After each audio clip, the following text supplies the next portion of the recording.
నాకు ఆరోగ్యం కావాలి, నాకు స్వస్థత కావాలి అని అడగవలసినటువంటి ఆ కుష్ఠరోగి యేసయ్య దగ్గరకు వచ్చి ఏమడుగుతున్నాడు అంటే, అయ్యా నీకు ఇష్టమైతే నన్ను శుద్ధునిగా చేయండి అని అడుగుతున్నాడు.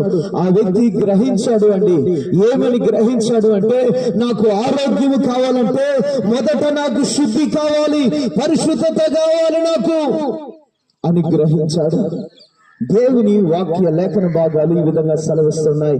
కీర్తనల గ్రంథం 38వ అధ్యాయాన్ని కనుక మనం గమనించినట్లయితే అక్కడ లేఖనంలో ఈ విధంగా రాయబడి ఉంటది, నా పాపమును బట్టి నా ఎముకలలో స్వస్థత లేదు, నా నడుము పాపముతో నిండి ఉన్నది, నా తలకు పైగా పాపములు పొర్లి పారుతున్నవి.